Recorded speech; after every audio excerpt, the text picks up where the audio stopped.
warahmatullahi wabarakatuh. Halo guys, halo semuanya. Perkenalkan, nama saya Sania Harnum, mahasiswa Institut Agama Islam Tasikmalaya dengan NIM 22101084 Fakultas Tarbiyah Prodi Pendidikan Agama Islam. Nah, untuk video kali ini saya akan memenuhi tugas mata kuliah Literasi Media Pembelajaran yang diampu oleh dosen Bapak Asep Wildan. Sebelum ke materi, saya izin mengungkapkan ya sebuah hal yang penting. Sebagaimana tema kali ini yaitu literasi media pembelajaran, di sini saya akan menyampaikan satu tema yaitu peran perempuan dalam meningkatkan pendidikan Islam di Indonesia. Baik, sebelumnya saya mohon maaf kepada dosen pengampu bahwa saya sudah memposting salah satu postingan tentang peran perempuan dalam meningkatkan pendidikan Islam di Indonesia. Seperti yang tertera di postingan saya bahwa peran perempuan itu sangat amatlah penting bagi pendidikan di Indonesia. Quraish Shihab pernah menyatakan bahwa perempuan memiliki 3 hak penting. Pertama, hak sektor di dunia politik. Kedua, hak memilih pekerjaan. Yang ketiga adalah hak belajar. Nah, terkait belajar, banyak sekali firman Allah Subhanahu wa taala dan Nabi Shallallahu alaihi wasallam. Salah satunya adalah dalam surat Al-Alaq ayat 1 yang menjelaskan tentang perintah belajar. Dan bisa kita ketahui ya guys, bahwa perempuan itu belajar itu tidak dikhususkan ya, tidak dibatasi, oke?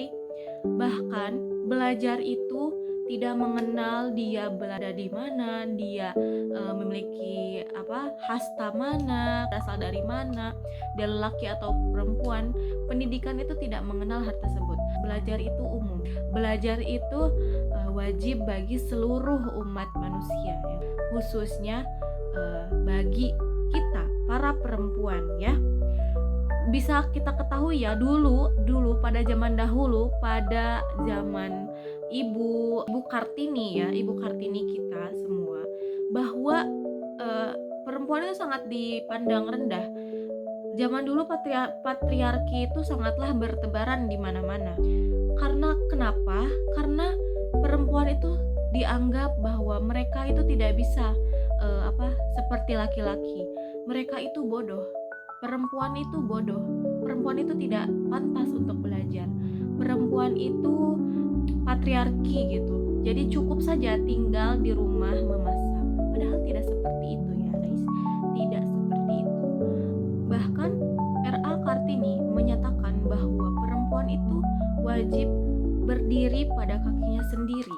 Bahkan R.A. Kartini menyatakan bahwa perempuan itu bisa memimpin. Perempuan itu pantas untuk memimpin. Beliau mengatakan bahwa perempuan itu harus berdiri di atas kakinya sendiri dan menjadi pemimpin bagi dirinya. Itu bisa memimpin.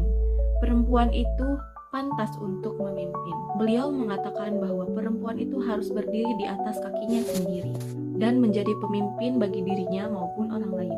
Begitu kata R.A. Kartini. Terkait pendidikan seorang perempuan, Muhammad Hatta menyatakan bahwa jika perempuan mendidik seorang laki-laki, maka dia hanya akan mendidik laki-laki itu saja. Berbeda ketika perempuan mendidik seorang perempuan, maka perempuan tersebut bukan hanya mendidik satu perempuan saja atau lebih, bahkan seakan mendidik satu generasi begitu. Maka dari itu guys, kita sebagai perempuan wajib melawan apa yang namanya patriarki yang ada zaman ini ya. Karena zaman itu sudah berkembang dengan sangat pesat. Zaman itu sudah berubah guys. Yang namanya pendidikan itu tidak hanya terpaku pada laki-laki saja. Bahkan perempuan itu wajib untuk meninggikan derajatnya, menaikkan value-nya sendiri. Kita itu butuh yang namanya personal branding ya. Kita tuh butuh yang namanya personal branding agar kita tuh dilihat bahwa kita tuh mampu, kita itu bisa berdiri di atas kaki kita sendiri. Kita bisa menjadi pemimpin, kita bisa menjadi perempuan independent woman. Kita bisa merealisasikan bahwa perempuan itu tidak ada di bawah laki-laki. Perempuan itu bisa di atas kaki laki-laki. Bahkan dalam agama pun menyarankan untuk semua umat muslim itu wajib yang namanya belajar. Karena dengan pengetahuan dan juga dedikasi, perempuan berperan penting dalam mendidik dan juga menyebarkan ajaran Islam kepada anak-anaknya untuk mencapai generasi yang selanjutnya, mendidik dengan nilai-nilai yang luhur. Baik, mungkin hanya itu saja yang dapat saya sampaikan. Mohon maaf apabila ada kesalahan, baik itu dalam ucapan ataupun tindakan yang tidak berkenan. Mohon maaf bila ada kata yang menyinggung pihak manapun. Di sini saya hanya belajar. Mohon atas bimbingan dan juga sarannya. Sekian dari saya.